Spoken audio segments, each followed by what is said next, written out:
character says in the movie, "I wouldn't wish miscarriage upon anybody." And in the original scene, she looks to Beth and goes, "Even if she totally deserved it."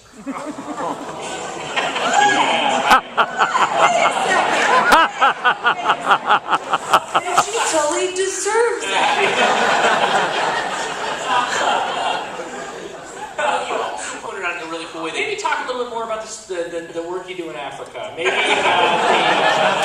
way you're helping fight AIDS. I was, because you said, like, there was a really great moment for me, and this goes to how Jason is so in tune with the story that he's trying to tell, and the actors that we're basically there to try and service that story.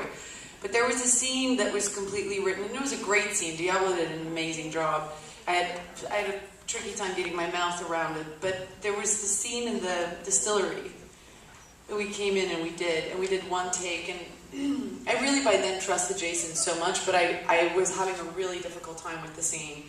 I did one take, and I really gave it my all, and then he just walked up to me, and he went, "Don't do that, don't do that, don't do that, don't do that, don't do that, don't do that." I was like, "Well, that's the whole scene. Like, what am I doing?" He's like, "Just don't do any of that stuff. Do it again." And what came out of that scene was this amazing, one of my favorite moments in the movie, where you would tell me to sip it. Oh, yeah. Yeah, and I love that scene, and none of that was written. None of that. That little moment where you sipped it was just perfect. I'm right. That's one of those magic moments around the monitor, where everyone around the monitor just is like trying to hold themselves from laughing. Well, because you're sipping it like under protest, the way like a 6-year-old's like, "Fine, I'll sip it." Like it's so under protest.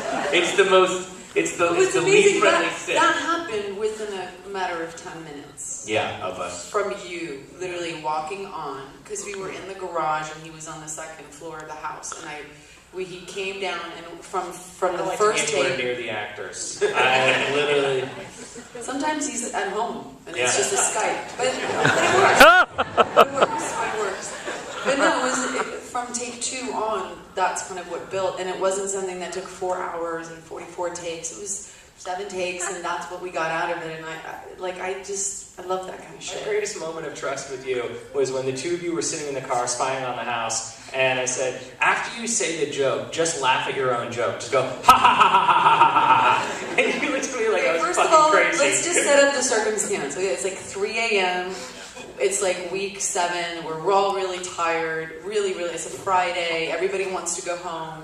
We're sitting in the car. It's pouring rain. It's cold. Like we're eating all this food, which I kind of like. And then on take 7, he goes, "Yeah, after that Jeep Liberty joke, because he has no liberty, just like laugh." And I was like, "It's Friday and you're tired, Jason. That's what that is. That's not a good. There's nothing good about that direction whatsoever." Look at you. I was like, "No." But then when you did it, it did sound psychotic. So when I said, "Hey man, you're really crazy," you did it. And most actors would just torpedo the idea, and you went, "All right, I guess I'm going to do it." It was great. We got time for like 2 more. Yeah.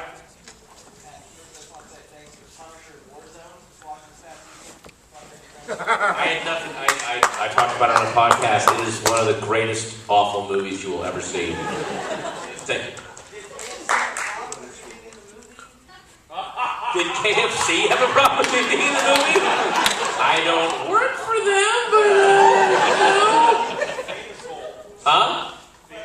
Oh, because KFC is in our movie, would they have an issue because you have that routine? And then they opened that door, all right? So I walked through it. It's gonna. KFC has no problem with me. No, yeah. I had to eat it, and I had no problem eating it. Yeah. They would have no problem if people thought you could look like this eating KFC. Chocolate juice doesn't want me mentioning that. Try not to mention our products. I like a nice raspberry smoothie. Keep on selling it to you, just don't mention it. Yeah, exactly. Yeah.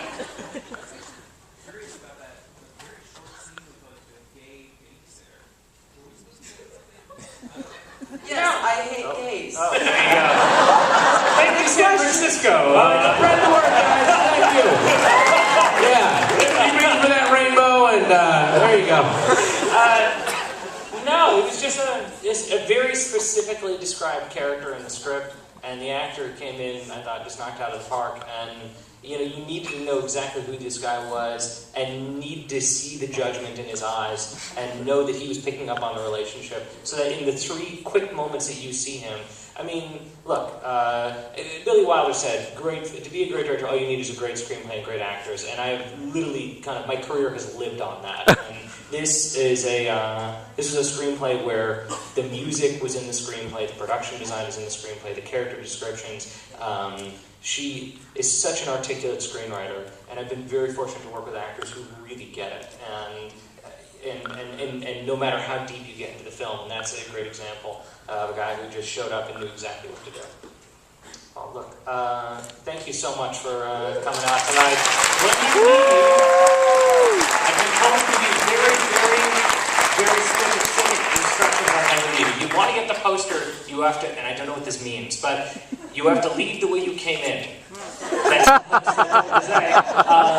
but thanks again, and tell your friends that's why we did this tonight. As you can imagine, this is a tricky film to release, and it's very important that you get on Twitter and you tell your friends about it. That's how all of our films succeeded. Thanks for having me.